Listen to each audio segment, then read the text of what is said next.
युञ्जनेवं सदात्मानं योगी विगतकल्मषः सुखेन ब्रह्म संस्पर्शम् अत्यन्तं सुखमश्नुते. So here Krishna is now progressively describing higher and higher stages of yogic perfection. So Yunjan evam sadatmanam, the same phrase has come earlier in 6.15a. Yunjan evam sadatmanam. The remaining three lines are different over there. There it was yogi niyatamanasah. By thus practicing Yunjan evam sadatmanam, by steady practice, there it was said that yogi niyatamanasah, yogi controls the mind. Here it is said yogi vigata kalmashaha, yogi becomes freed from all contaminations. Nowadays, contamination that causes agitation. The consciousness in its natural state is calm and composed. But when the consciousness goes into an contaminated state, then the consciousness becomes agitated. So to the extent we can keep our consciousness in a pure state, or we can purify our consciousness, to that extent we will be able to experience higher happiness, as is mentioned in the next part. Sukhena Brahma Samsparsham. Sukhena Brahma Samsparsham. Brahma Samsparsha is contact with Brahman, contact with higher spiritual reality. Atyantam Sukham Ashnute. It is mentioned by this contact, what does it do? It brings Atyantam Sukha. It brings the highest happiness. So, the contrast here comes out between the conditioned stage where the soul seeks samsparshaja bhoga. The soul seeks the happiness of sense gratification. And in contrast with that is Brahma Samsparsha. So Samsparsha, Sparsha, it can be used either for touch, as it is done often in vernaculars, in the vernacular languages in India, or it can refer to more generically to the contact. So touch is one kind of contact, smell is another kind of contact, taste is another kind of contact. So Sukhena Brahma Samsparsham Atyantam Sukhamashnute. All of us in this world are seeking for happiness, and depending on our conception is shaped the direction of our quest for happiness. So for a child, the conception is largely of, say, playing. In a child, the sexual senses are not developed, and the sexual sense is also not developed. The sexual senses, yes, in a male and female, even child, yes, there are certain bodily organs that are different, but those senses have not yet started functioning as sexual organs. They primarily are functioning as only excretory organs. So the sexual senses are not developed for doing sexual function. And similarly, the sexual sense is also not developed. Sexual sense means the awareness, that this is a female and this is I'm a boy or I'm a girl, and that is the person of the opposite sex, and that person is of sexual interest to me, or I am of sexual interest to that person. That all this is a sexual sense. So neither the sexual senses nor the sexual sense is developed in the child. And it's for a child, the direction of the quest of happiness is based largely on its conceptions of playing. So, for example, if the child is grown up in a culture where children play cricket, then the child will play cricket. If the child has grown up in a culture where children all go out and fish, then the child will go out and fish with others. And if the child has come up in a family of, say, hunters or people who are quite brutal, then beating animals, killing animals is what the child sees others doing, and the child may delight in that also. So the point is, our conceptions, which are often determined by our culture, our upbringing, our surroundings, our conceptions determine the direction of our quest for happiness. So that same child may play in the childhood, and as the child grows up, then the child's conceptions may change, and they think that, okay, now my sense of happiness comes if I come first in my class, if my teacher congratulates me, if my parents congratulate me, if in an award giving ceremony I am felicitated, if my name is announced, then that's where I get happiness. And then, say that child is a female and the child is puberty, then how many heads turn, and how many mouths fall open, and how many people are attracted to me when I enter into a room. That becomes my sense of pleasure. So the point is that, again, we could go on with these kind of examples, but the simple point, but the essential point is that our conceptions of pleasure, our conceptions of life, our conceptions of the purpose of life, our conceptions of what is enjoyable determine where our search for pleasure goes. So accordingly, for most people during most of their lives, samsparsha jab hoga.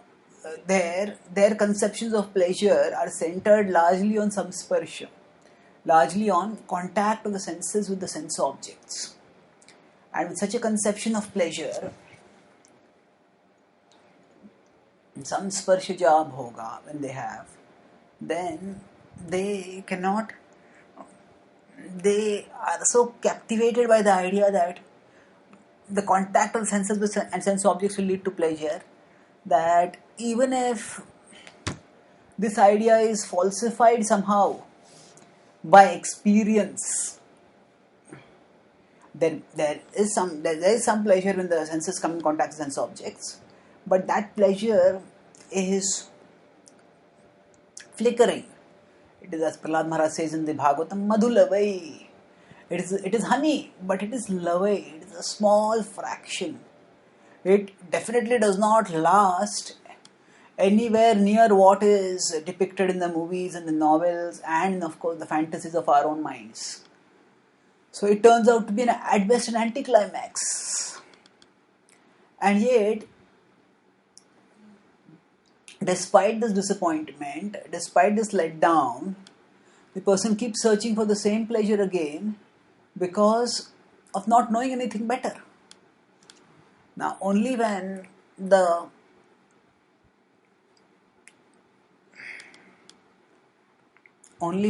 person grows, spiritually, through spiritual wisdom, through spiritual realization, through spiritual purification, then that person starts recognizing that there is a higher happiness. And the person starts seeking higher happiness. So now the purer we are, the higher is the happiness that we seek. So for example, this is brutal, but this is quite a distasteful frame of analysis. But there are people who are very perverted. Often they delight by causing pain to others. That is called as sadism.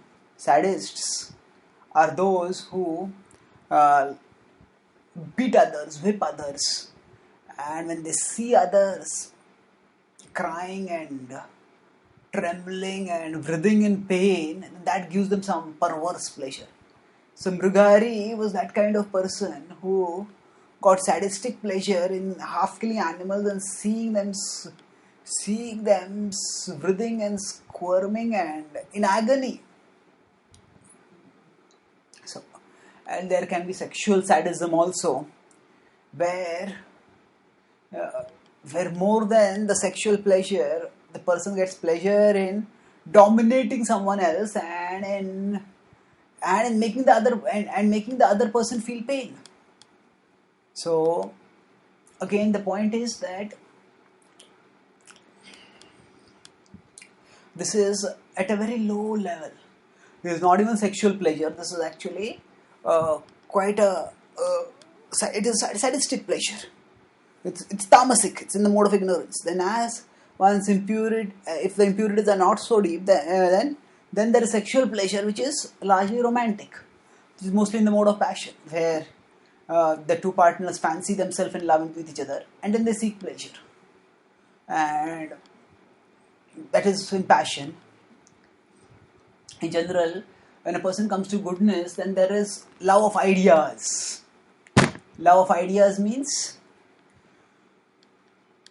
that it may be in art, it may be in music, it may be in science, it may be in business, it may even be in politics in terms of some political school of thought. But a person gets an idea, and then that person becomes ready to live and die for that idea.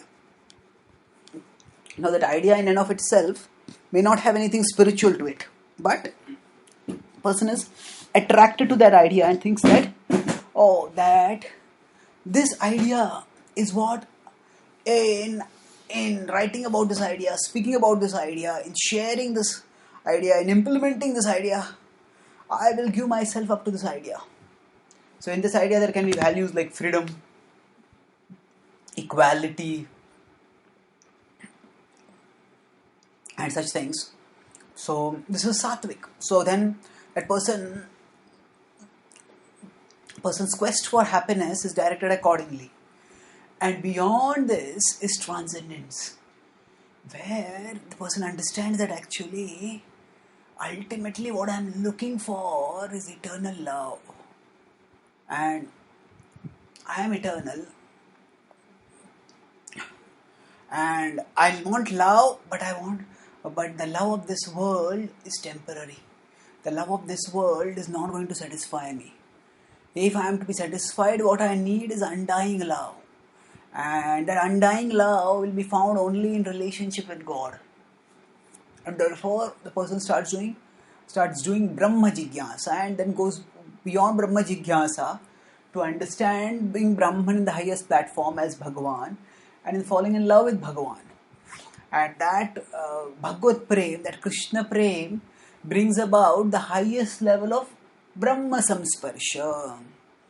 So the contact with Brahman can happen with the conception of Brahman as Brahma Jyoti, with the conception of Brahman as Paramatma, or with the conception of Brahman as Bhagavan. So in this chapter's flow of thought itself, Krishna will talk in 6.47 how the highest yogis are those who meditate on Krishna. In 6.47, Yoginam api sarvesham madgatena antaratmana. Krishna says, madgatena antaratmana. Within themselves they think of me. So, Krishna describes in this verse that the progression of yoga is meant to give us higher happiness. And that higher happiness, if we are impure, we cannot relish higher happiness. To the extent we become pure, to that extent we can relish more and more elevated forms of happiness. And as we become more and more spiritualized in our consciousness, then we can relish higher and higher spiritual happiness. And sukhena brahma samsparsham atyantam sukhamashnute. When there is contact with Brahma, in the pure consciousness, then there is Atyantam Sukha. There is eternal happiness, the ultimate happiness, the supreme happiness. Because Krishna is the reservoir of unlimited happiness, and contact with Krishna through love opens the doors of the heart of the lover for the flood of love of God to inundate into the heart and to take the heart to ecstasy and to give that heart the potency to have Krishna manifest through his surroundings and to enable others also to experience similar ecstasy. So in this way, Krishna is in this verse telling us about yogic perfection and is also indicating to Arjuna how he should ultimately aim for this authentic sukha, this ultimate happiness, by the determined practice of yoga. Thank you.